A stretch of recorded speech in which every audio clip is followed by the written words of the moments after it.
this is an iHeart podcast. Guaranteed human.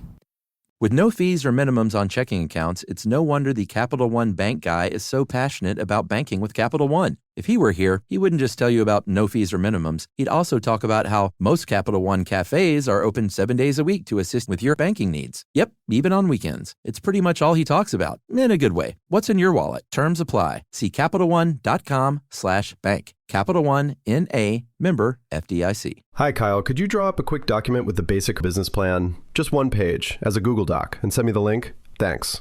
Hey, just finished drawing up that quick one-page business plan for you. Here's the link. But there was no link. There was no business plan. I hadn't programmed Kyle to be able to do that yet. I'm Evan Ratliff, here with a story of entrepreneurship in the AI age.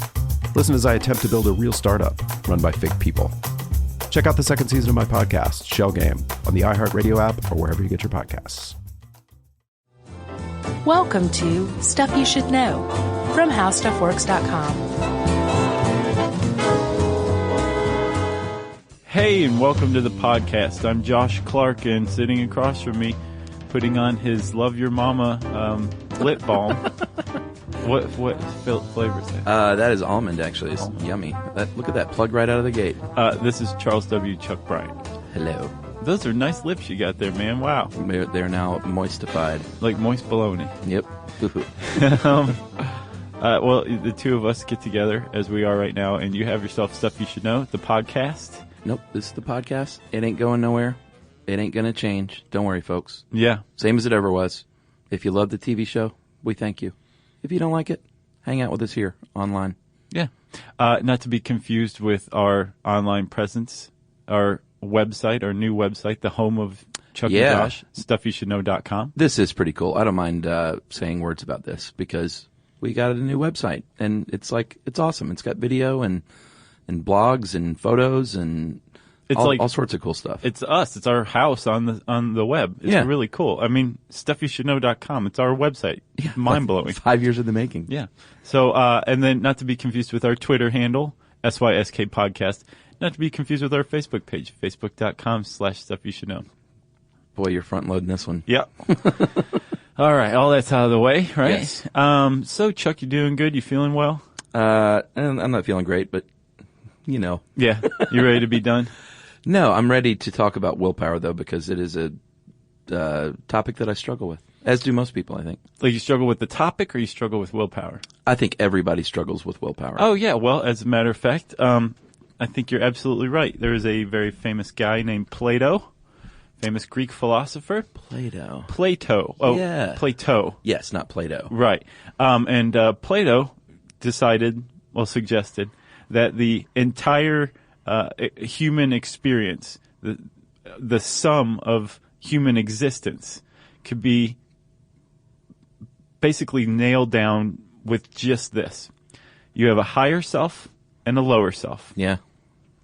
And your purpose for living is to overcome the usually more powerful urges of the lower self in order to fulfill the goals of the higher self. I am down with that 100%. It makes utter and complete sense. You know? I don't know about the reason for living, but the struggle, man's struggle, or at least. Okay, yeah. Yeah. Like if you are born, you are going to face that. Yeah. But you're going to face it in varying degrees because as we found, willpower, which is what you use to get over your lower urges and pursue your higher goals, it comes in differing amounts for different people. Yeah, and Robert Lamb wrote the original article from How Stuff Works. Yeah. From Stuff to Blow Your Mind. And he points out that we're at odds with our own nature as we have evolved here on the planet because, we craved sugary, sweet things because sugar gave us lots of energy back in the day. And back in the day, they didn't have little Debbie cakes within hand's reach at all times. Yeah. So we're sort of at odds with ourselves. And he points out sexually as well. We evolved to spread the seed and procreate as much as possible to ensure the survival of the species. Right. And nowadays, you can't really do that stuff. Or if you do, you're a philanderer or a jerk, or you're spreading disease. Right, and, you're a public health nuisance. Yeah, so we're at odds with ourselves, with our very existence. Yeah, and not only internally, but you make the point as a society as well. I mean, society and evolution tussle. So you can make the case that society represents our higher self, and our basic instincts that we've evolved to are our lower selves. Yeah. So that's what's going on, and it's willpower that will get us over the bumps that come along in life inevitably. Yeah, and I think most people relate willpower to things like eating or going to the gym or indulging in sexual proclivities and things like that. Mm-hmm. But I think it's broader than that in general. I think it's the will to, like Plato said, to strive to, I guess, do the right thing. Yeah. By yourself, by others, by society at large. Right, and I guess also how often you come up against that, how often you have to exercise willpower, because you just hit it on the head. Willpower is the act of making a decision. Yeah.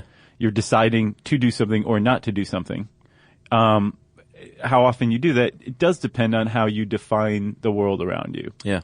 Like, are these things, are you surrounded by temptations that you have to ward off all the time and you're paying attention to it and they're always closing in? If you're like that, then you're going to exercise your willpower a lot. If you don't see the world as temptation, you give in to them all the time, you're not going to. If you look at the world as something that you can handle, you're probably not going to have to exercise your willpower too much then either. Yeah. But those are three different ways of living, and they all are, I guess, described by willpower and how you use it. Yeah, that's a good point. Robert makes a point that is backed up somewhat by science, or actually completely by science. Yeah. And he puts it in terms of a video game, which makes sense, that if you were a video game and you have a willpower meter, that willpower meter is replenished and depleted on a daily, probably hourly basis. And the more you use your willpower and say, you know what, I'm not going to have that little Debbie cake, your little willpower meter goes down and it depletes itself. So you're not going to have as much willpower maybe for the next decision. Right. Which is really interesting. Yeah, that's pretty new. Our understanding of willpower like that is very new. The first guy to really kind of put it out like that was Freud. And he basically said, we have this thing called willpower. We have an ego. Yeah.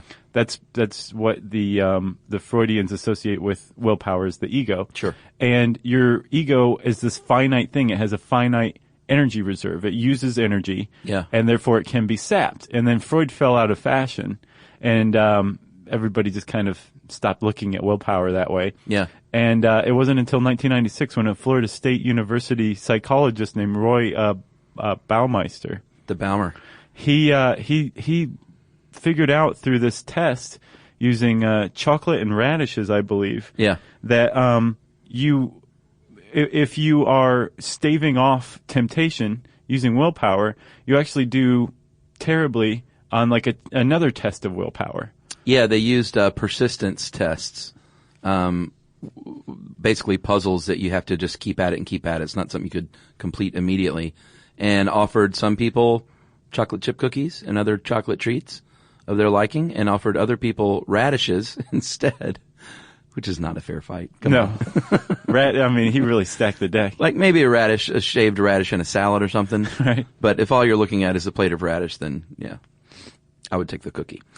So what he found out, though, was the people who ate the radishes had more trouble completing the test, I guess, because I guess the idea is they're using up all their willpower to not eat the cookie, so they don't have time for the test. Yeah. The persistence. And there was also another kind of follow-up study a few years after that by the University of Iowa professor with the greatest name of all of the faculty there, Baba Shiv. Yeah.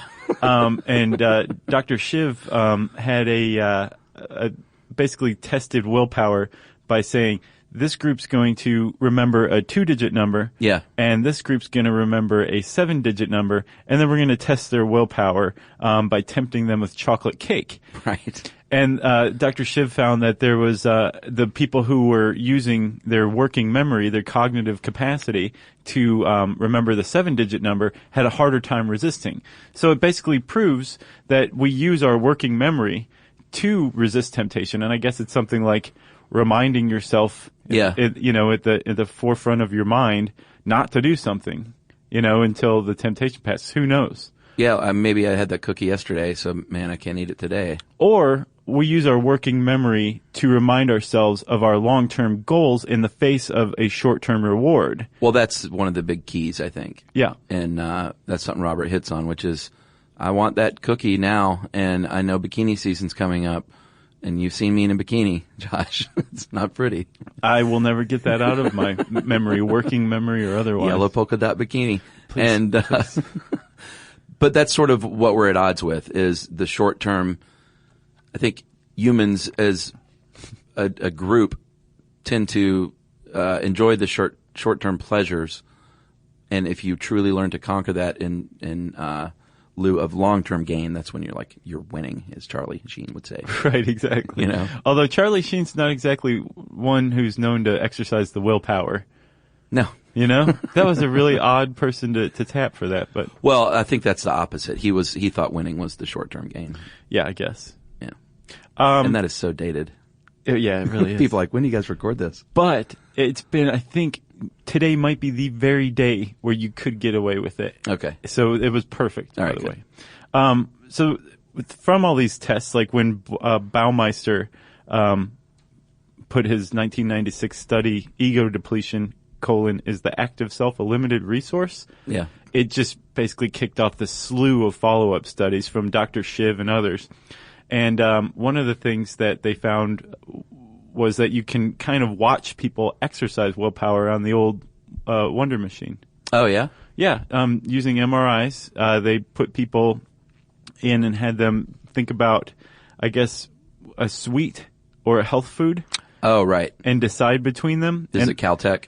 Yeah. Yeah. And they found that the ventromedial prefrontal cortex lights up when you're making that decision, when you're considering it, which made sense. I think they kind of expected that. Yeah. But they were also surprised to find that the dorsolateral prefrontal cortex, which is located a little further back, sure, that lit up as well. And they think that has to do Well, that lit with, up for the people who made the good decision only. Thank you. Right.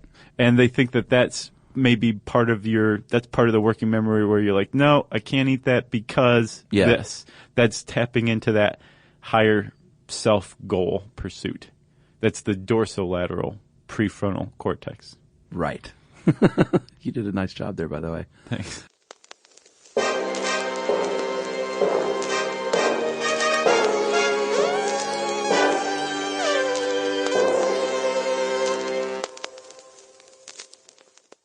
Hi, Kyle. Could you draw up a quick document with the basic business plan, just one page, as a Google Doc, and send me the link? Thanks. Hey, just finished drawing up that quick one-page business plan for you. Here's the link. But there was no link. There was no business plan. It's not his fault. I hadn't programmed Kyle to be able to do that yet. My name is Evan Ratliff. I decided to create Kyle, my AI co-founder, after hearing a lot of stuff like this from OpenAI CEO Sam Altman. There's this betting pool for the first year that there's a one-person billion-dollar company, which would have been like unimaginable without AI, and now will happen. I got to thinking, could I be that one person? I'd made AI agents before for my award-winning podcast, Shell Game. This season on Shell Game, I'm trying to build a real company with a real product run by fake people. Oh, hey, Evan. Good to have you join us. I found some really interesting data on adoption rates for AI agents in small to medium businesses. Listen to Shell Game on the iHeartRadio app or wherever you get your podcasts. The moments that shape us often begin with a simple question. What do I want my life to look like now? I'm Dr. Joy Harden Bradford, and on Therapy for Black Girls, we create space for honest conversations about identity, relationships, mental health, and the choices that help us grow. As cybersecurity expert Camille Stewart-Gloucester reminds us, we're in a divisive time where our comments are weaponized against us. And so what we find is a lot of Black women are standing up and speaking out because they feel the brunt of the pain. Each week we explore the tools and insights that help you move with purpose. whether you're navigating something new or returning to yourself. If you're ready for thoughtful guidance and grounded support, this is the place for you.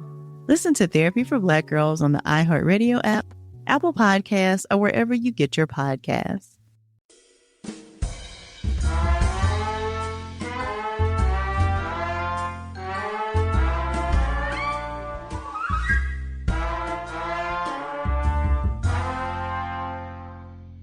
So the Balmer also went on to say that he compares the willpower, your own willpower, to a muscle or something like a muscle, and you can deplete it. Like he said, if you overwork your muscles, you're just going to deplete your muscles and be worn out at the end of the day.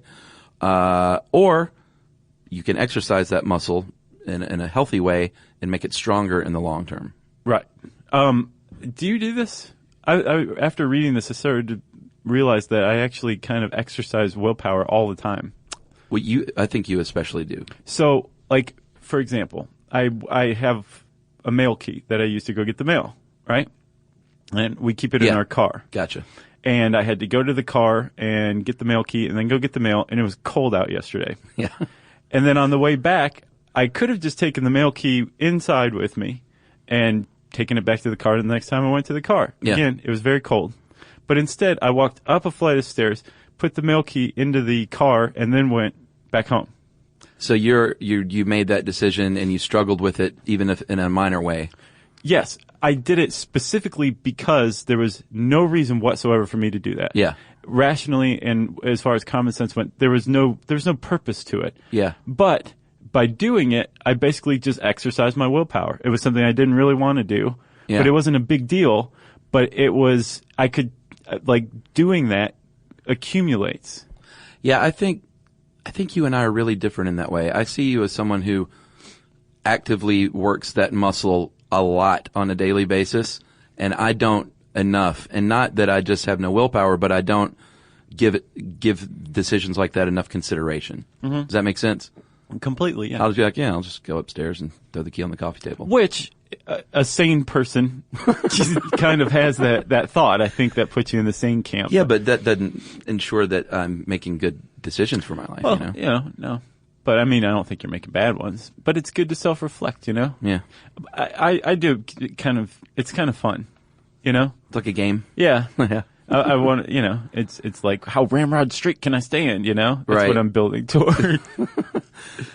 So another thing Robert points out from the science side of things is, as far as giving into the short term in favor of the long term, is glucose plays a big part in that. And I think they found that a quick shot of sugar, I don't think a whole lot, can sometimes stave off or build up that willpower reserve in the short term. Yeah, it's like you were talking about how we have like a willpower bar, and every time we resist temptation, it's depleted a little more and more. Uh-huh. They found that a shot of glucose replenishes that willpower bar. So is that in lieu of like, hey, boy, I really want that cupcake, but let me have the juice box instead? That's the irony of it, is giving into that cupcake may help you exercise your willpower with other stuff further on. Interesting. Isn't that weird? Okay. But yeah, I mean, if you had something healthier, that would be the better choice. But the point is like any kind of shot of glucose has been shown to re-up your willpower. Gotcha. And this was very much poo-pooed at first, this idea. Uh-huh.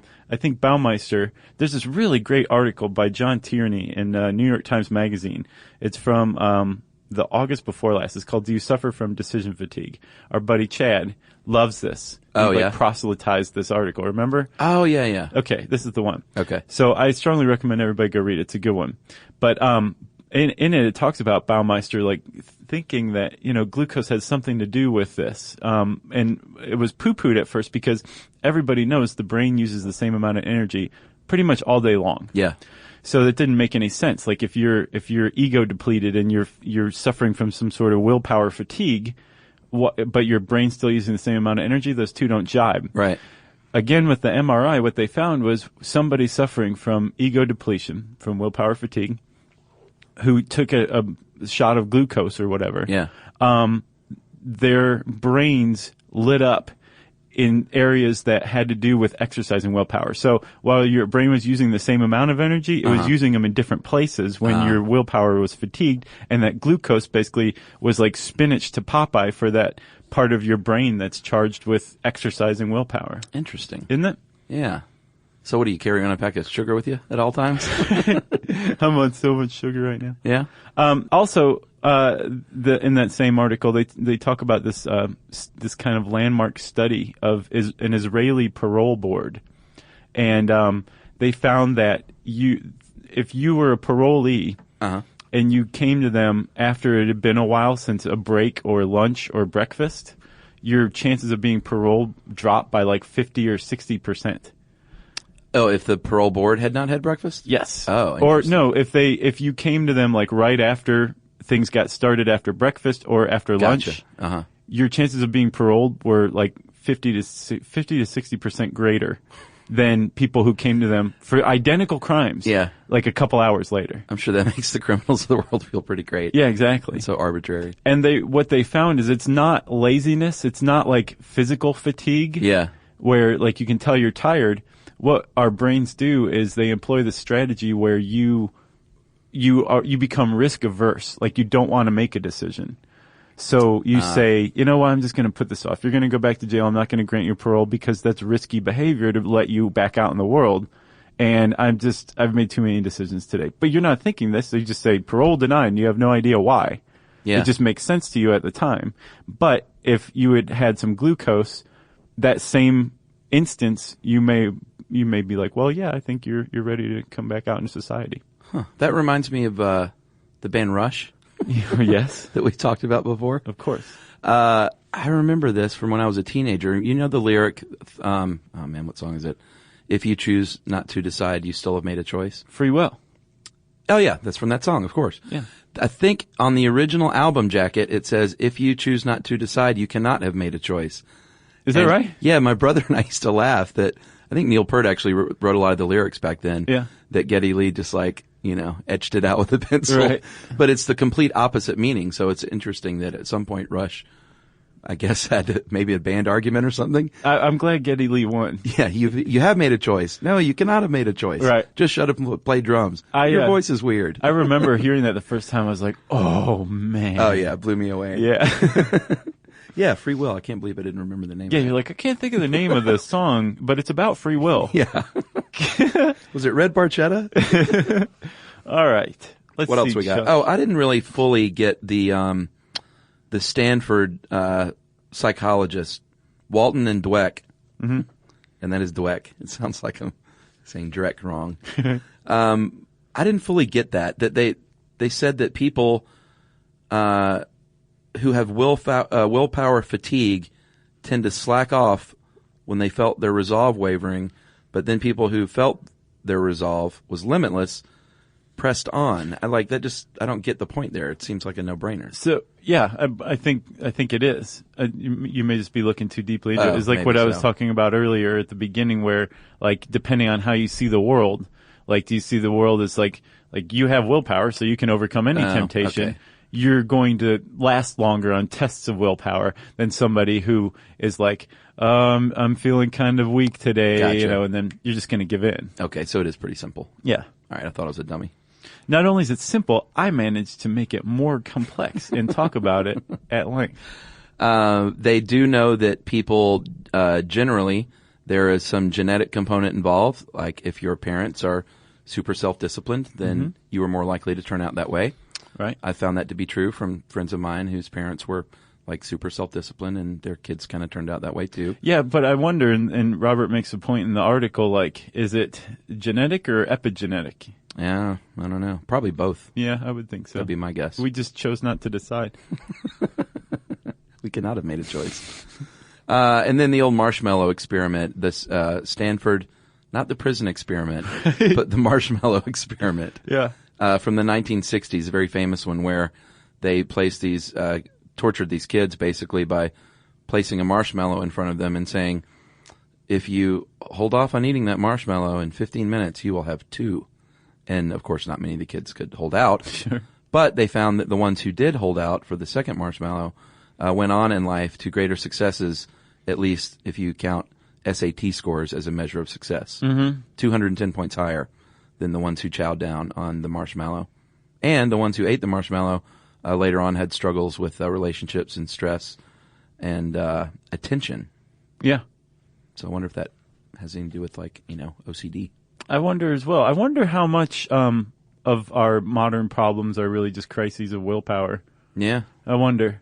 There was a follow-up to that 60s experiment. There's been a bunch, but there was one at the University of Rochester that was carried out last year that found we are more willing to exercise willpower if we think that what we're holding out for is actually going to happen. Yeah. Yeah. And they did that by, this is hilarious. It's funny. Studies with kids are always, they're so cruel and funny. Uh-huh. I mean, not the really truly cruel ones, no, but we're like not talking any like, psychological study that has to do with kids almost invariably has some cruel aspect to it. Yeah. And this one was no exception. Basically, they said, here's the control group, here's the experimental group, and the control group, we want to give you some extra art supplies. Let us go get them. And they came back with some extra art supplies. Yeah. The experimental group, they said, hey, we're going to get you some more art supplies. We'll be right back. And they came back. They're like, we don't have any more art supplies. We know you were really excited, but sorry, you're going to have to make do with that old red pen. Yeah. And then they tested them with the marshmallow experiment and found that the ones who had gotten the art supplies, the promise hadn't been broken. Sure. They held out longer than the ones who had been lied to. Yeah, they're like, screw that. You're not bringing me 2 marshmallows. I'm eating this marshmallow right now. Exactly. I'm going to kick you in the shin afterward, too. I'll show you. Yeah. Yeah, that's not cruel on the level. What was that one, the one kid, remember, that we talked about that was tested on, like, kept in a closet? No, they tested fear conditioning and extinction in the kid. It was little Albert. Oh, little Albert. Where they would put a bunny in his lap and then bang a bar of metal with a hammer and scare the bejesus out of him. That's right. And then he came to like fear rabbits like bunnies. There was a search for him, right? And they eventually found him, they thought. I think so. I don't remember. I wrote a blog post that I'll have to republish or whatever because it's been a while. I don't remember. Yeah. But they figured out who it was pretty much. So this isn't on that level. No. This is just marshmallows. Yes, it is. There was one other point I wanted to bring up that I thought was pretty interesting and horrible from that John Tierney article, where with decision fatigue, with exercising willpower, it disproportionately affects the poor.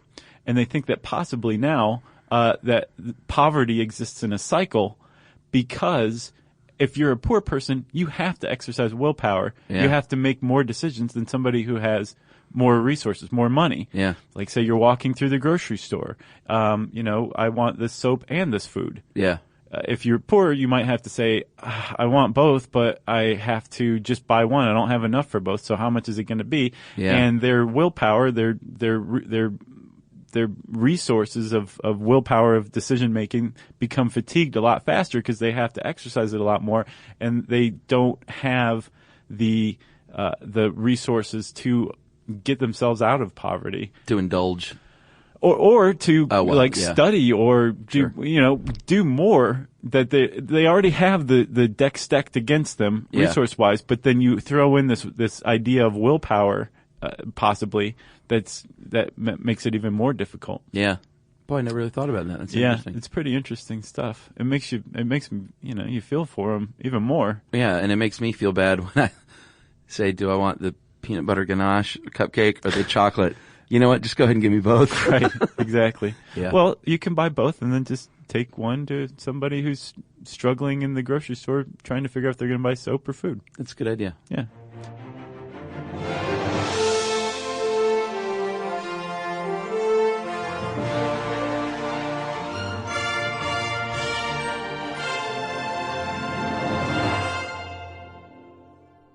Hi, Kyle. Could you draw up a quick document with the basic business plan, just one page, as a Google Doc, and send me the link? Thanks. Hey, just finished drawing up that quick one-page business plan for you. Here's the link. But there was no link. There was no business plan. It's not his fault. I hadn't programmed Kyle to be able to do that yet.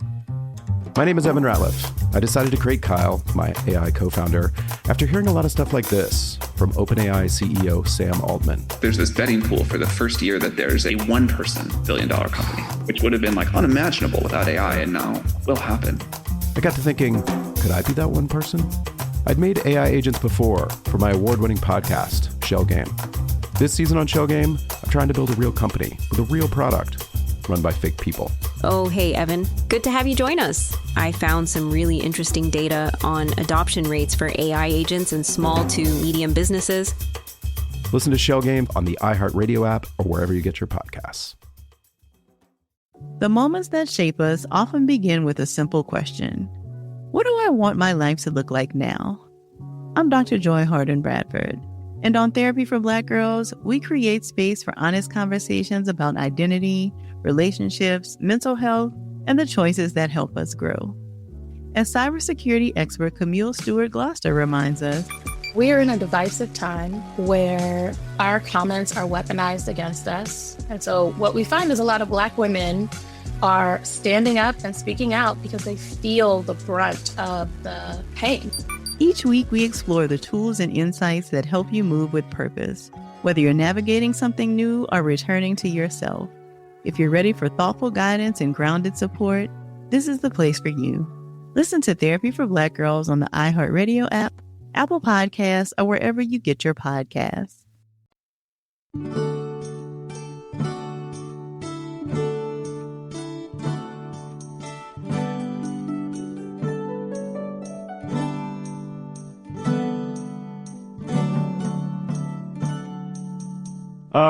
You got anything else, man?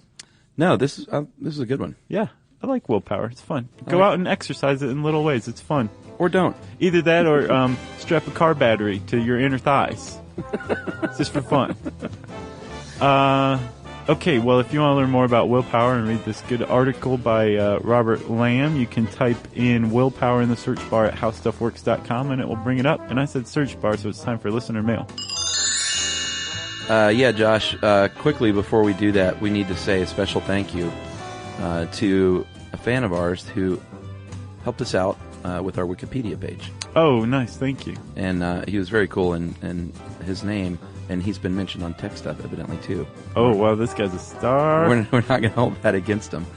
And this is how his name is spelled, Antriksh, Yadav, Yadav. And he says, you pronounce it Untriksh. The T is soft, though, as in math.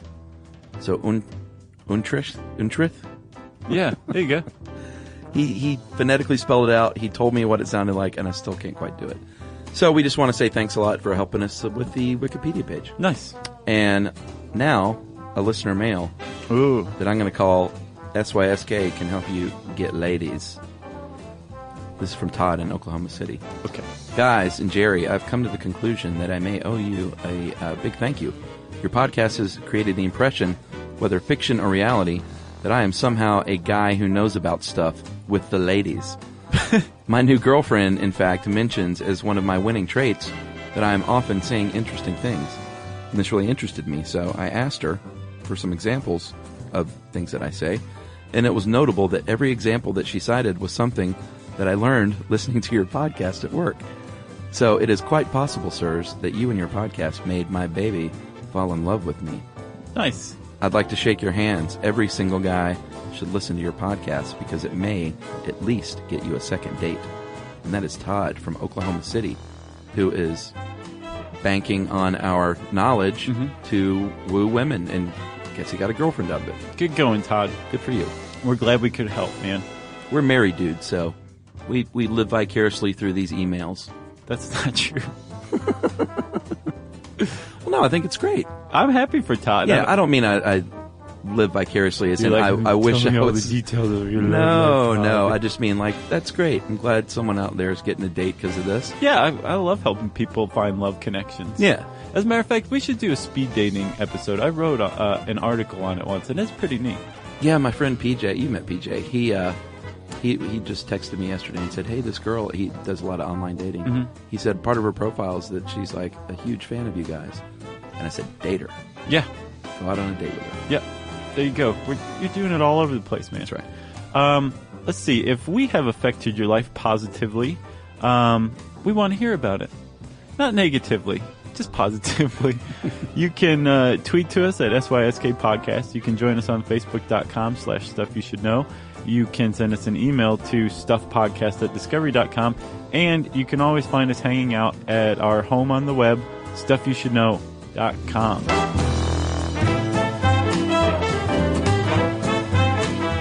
For more on this and thousands of other topics, visit HowStuffWorks.com.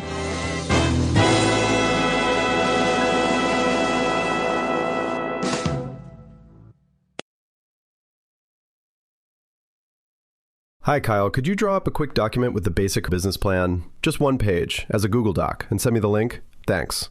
Hey, just finished drawing up that quick one-page business plan for you. Here's the link. But there was no link. There was no business plan. I hadn't programmed Kyle to be able to do that yet. I'm Evan Ratliff, here with a story of entrepreneurship in the AI age. Listen as I attempt to build a real startup run by fake people. Check out the second season of my podcast, Shell Game, on the iHeartRadio app or wherever you get your podcasts. Whether it is getting swatted or just hateful messages online, there is a lot of harm in even just reading the comments. That's cybersecurity expert Camille Stewart-Gloucester on the Therapy for Black Girls podcast. Every season is a chance to grow, and the Therapy for Black Girls podcast is here to walk with you. I'm Dr. Joy Harden-Bradford, and each week we dive into real conversations that help you move with more clarity and confidence. This episode, we're breaking down what really happens to your information online and how to protect yourself with intention. Listen to Therapy for Black Girls on the iHeartRadio app, Apple Podcasts, or wherever you get your podcasts. This is an iHeart podcast. Guaranteed human.